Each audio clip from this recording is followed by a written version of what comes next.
জেলেদের জীবন অন্যান্য জীবিকার থেকে অনেকটাই আলাদা।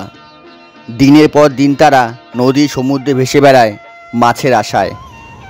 কত শত মানুষ যে এভাবে মাছ ধরতে গিয়ে তলিয়ে গেছে গভীর সমুদ্রে, আর ফিরে আসেনি, সে খবর কে বা রাখে? তাদের পরিবার পরিজনকে ছেড়ে তারা চলে যায় গভীর সমুদ্রে মাছের জন্য। এই মাছ বিক্রি করেই তাদের দিন চলে। আজকের ভিডিওতে বন্ধুরা তাদেরই কিছু মাছ ধরার দৃশ্য ও মাছ নামানোর দৃশ্য তোমাদের সামনে তুলে ধরবো। 10-15 দিন পর এই নৌকাটা আজ ফিরল। তোমরা দেখতে পাচ্ছ কত মাছ পেয়েছে জেলেরা, তারা এই মাছ নিয়ে ফিরল আজ। জীবনের একঘেয়েমি কাটাতে আমি বেরিয়ে পড়লাম বকখালির উদ্দেশ্যে। সঙ্গে ছিল মা আর মৌমিতা।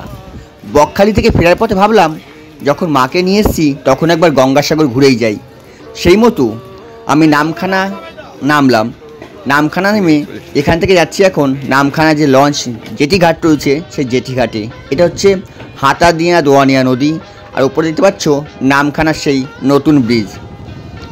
আমাদের যে লঞ্চে করে আমরা যাব সেই লঞ্চটা ছিল একটু জন্য ছেড়ে দিল, আর পরের লঞ্চ প্রায় 2 ঘন্টা পরে। আমরা অপেক্ষা করছিলাম, তো 4-5 মিনিটের জন্যে লঞ্চটা ছেড়ে গেছে। তো এখন বসে আছি নামখানার যে জেটি ঘাট সেই জেটি ঘাটে।